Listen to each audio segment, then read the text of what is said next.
ukuran sukses menurut langit. Bismillahirrahmanirrahim. Saudaraku yang dirahmati Allah, pernahkah kita bertanya kepada diri sendiri, mengapa ada orang yang hartanya melimpah, tetapi hidupnya gelisah? Mengapa ada orang yang rumahnya sederhana, namun wajahnya selalu tenang? Mungkin selama ini kita sedang mengukur kebahagiaan dengan ukuran bumi, padahal Allah mengajarkan kepada kita ukuran langit. Seorang sahabat Rasulullah Shallallahu Alaihi Wasallam yang mulia, Abu Darda radhiyallahu anhu pernah berkata, kebaikan itu bukanlah ketika hartamu bertambah banyak dan anakmu bertambah banyak. Akan tetapi kebaikan adalah ketika kesabaranmu semakin besar, ilmumu semakin luas, engkau berlomba-lomba dalam beribadah kepada Allah. Jika engkau berbuat baik, pujilah Allah.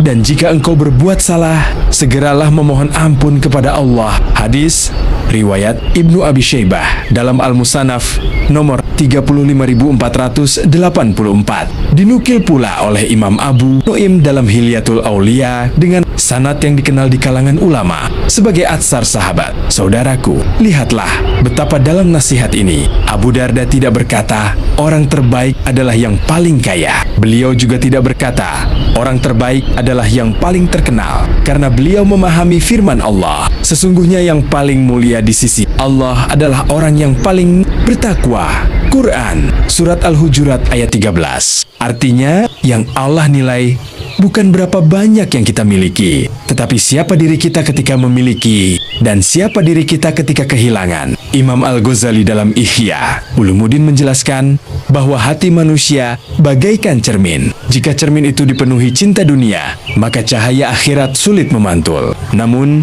ketika hati dipenuhi ilmu, sabar, syukur, dan dizikir kepada Allah, maka hati itu menjadi bening. Dari hati yang bening, lahirlah ketenangan. Abu Darda kemudian berkata, yang baik adalah ketika kesabaranmu semakin besar. Dalam bahasa Arab disebut hilm. Menurut Imam Al-Raghib Al-Ashfahani dalam Al-Mufradat fi Gharib Al-Quran, hilm bukan sekadar mampu menahan marah, tetapi kemampuan mengendalikan jiwa sehingga akal tetap memimpin. Ketika emosi sedang memuncak, maka ukuran dewasa bukan usia. Ukuran dewasa adalah ketika kita mampu diam saat dihina, mampu memaafkan saat disakiti, mampu tetap lembut ketika orang lain berlaku kasar. Lalu Abu Darda berkata, ilmumu semakin banyak. Mengapa ilmu? Karena ilmu adalah cahaya. Imam Asy Syafi'i rahimahullah berkata, ilmu adalah cahaya, dan cahaya Allah tidak diberikan kepada hati yang gemar bermaksiat. Semakin berilmu seharusnya semakin rendah hati. Semakin mengenal Allah, semakin kecil rasa bangga kepada diri sendiri. Kemudian beliau berkata, berlombalah dalam beribadah kepada Allah, bukan berlomba membeli rumah paling besar, bukan berlomba memiliki kendaraan paling mewah, tetapi berlomba menjadi hamba yang paling ikhlas. Inilah makna firman Allah.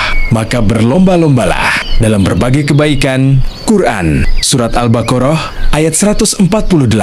Saudaraku, ada satu kalimat yang sangat menyentuh dari nasihat Abu Darda. Beliau berkata, jika engkau berbuat baik, pujilah Allah, karena semua kebaikan berasal dari Allah. Kita bisa salat karena Allah memberi kekuatan. Kita bisa bersedekah karena Allah memberi rezeki. Kita bisa mengaji karena Allah memberi kesempatan. Tidak ada yang pantas kita banggakan. Yang pantas hanyalah mengucapkan Alhamdulillah.